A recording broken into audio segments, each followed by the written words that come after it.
आज issue baby खुश होणार होती, कारण इशू बेबीची आवडती भाजी मी आज बनवणार होती. तर सकाळी सकाळी उठल्यानंतर प्रचंड कामं असतात आणि त्याच घाई गडबडीमध्ये शूटिंग करायचं पण राहून जातं. तर सकाळी सकाळी तिने इशू बेबीला नाश्ता वगैरे दिला आणि त्यांनी पण नाश्ता वगैरे केला. त्यानंतर ही भाजी बनवायला घेतली मी.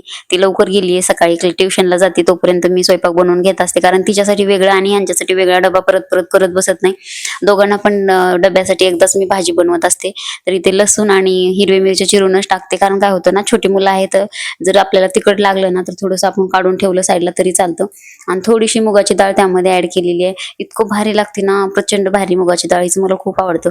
मसुरीची पण छान लागते, ती पटकन शिजती. आणि ही जी आहे ना शेपूची भाजी, जरा जास्त वेळ शिजायला ठेवल्यानंतर प्रचंड भारी दिसते. तर एका साईडला परत भाजी ठेवून दिली आणि एका साईडला पटपट चपाती लाटायला घेतली. आता सकाळी सकाळी चपात्या करायला लागली ना, म्हणजे खूप सारा हे होतं मला. आणि त्यात कसं डब्बा करायचं द्यायचं म्हणल्यावर तर मग शूटिंग वगैरे म्हणलं तर आता खूप हॅक्टिक होऊन जातं एकदाच. त्यानंतर केलं आणि शिरबेबीला पण तेवढ्यात ती उठलेली असती आणि तिकडे मग शूटिंग करणं झालं नाही, कारण कॅमेऱ्याचा सेटअप इकडे ठेवला होता.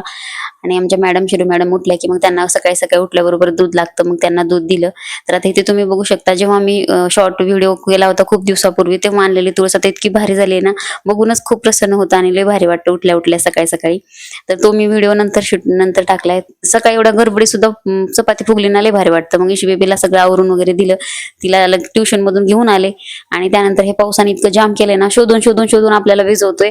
शोधून कसं उन्हाचे चटके बसत होते ना, तसं सेम होतंय. आता इथं शिरू बेबीला पण रेडी केलं. इशू बेबीला हे घालते मी, रेनकोट घालते आणि त्यानंतर छत्री वगैरे घेऊन आपल्याला पुढे जायचंय, कारण कसं दोघींना मला घेऊन जायला लागतं. आज शिरू बेबीने म्हणली की नाही मला जायचंय. मग संध्याकाळी शिरू बेबीने मस्त असं इशू बेबीने आमच्यासाठी लेटर लिहिलं होतं. तर तुम्हाला मी अगोदरच्या व्हिडिओमध्ये दिलंय की ते काय लिहिलं होतं आणि पुढे पण व्हिडिओमध्ये मी टाकलेलंच आहे. संध्याकाळी आले ना, एकदम पप्पा आले ना, मग मस्त वातावरण असतं, थोडंफार मस्त हसी एन्जॉय होतो.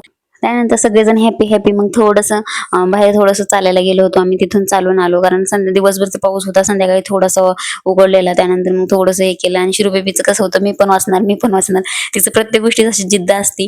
त्यानंतर इशू बेबी खूप खुश होती आणि आम्ही पण खुश होतो की तिने आमच्यासाठी छान असं लिहिलं होतं, कारण तिला आता यायला लागले इंग्लिश, मराठी, हिंदी, ती सगळं करते.